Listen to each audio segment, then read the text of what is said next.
The fire faded on the Dark Souls series back in 2017, when the Ashen One fought Slave Knight Gale in an epic duel at the end of the world.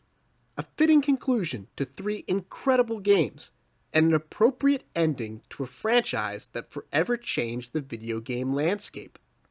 In the years since, Miyazaki has made it pretty clear that he has no intention of making a Dark Souls 4.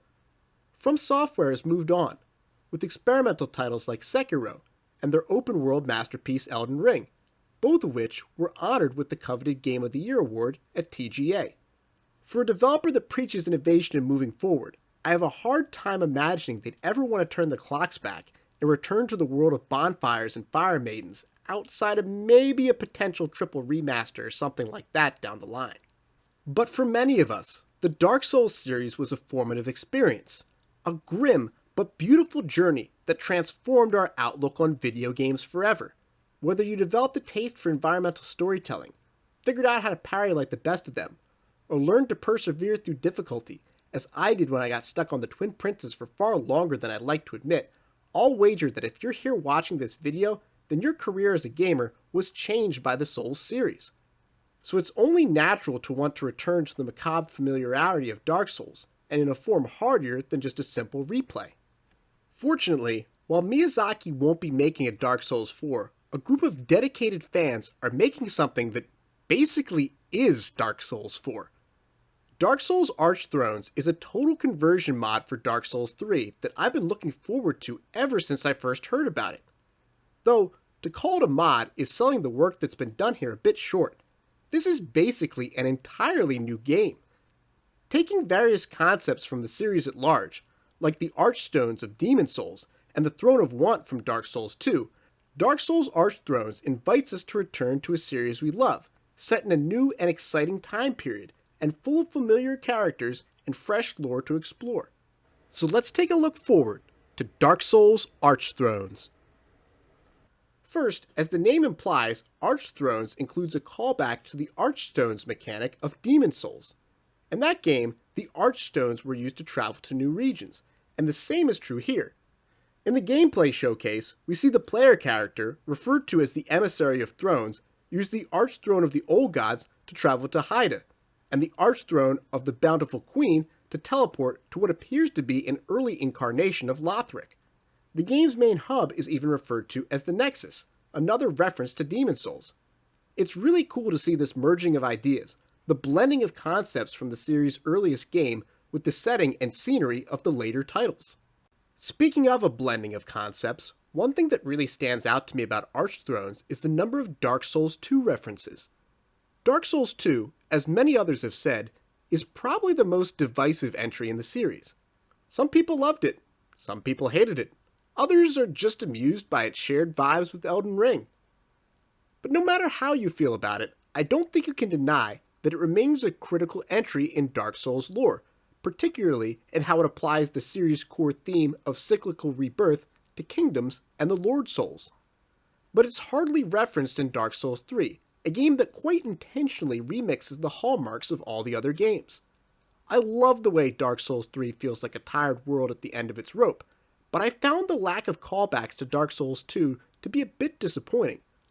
Archthrone seems to be setting out to correct this, to fill in the gap here, which is both commendable and impressive from a storytelling perspective.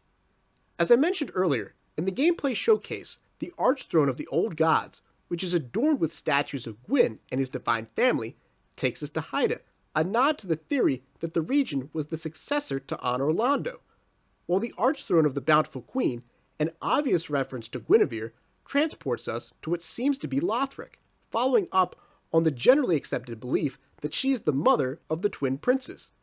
Even Aleum Lois, which some have speculated might have indeed been in the Boreal Valley, gets into the action here. All of this is so cool to see. Not only does it display a tremendous amount of attention to detail and care for the property they're working with, but it does exactly what a fan game should. Expand on what we know, give legs to some of the most popular and well-established theories in the community, and bring it all together into a unique experience that respects the original work while still giving us something new to enjoy. And as for new things that have made their way into Archthrones, it's clear that the developers have taken a close look at FromSoft's recent games especially Sekiro, for further inspiration. I mean, just look at this incredible boss fight with the Disgraced Knight. He's breaking out moves we last saw from Our Father.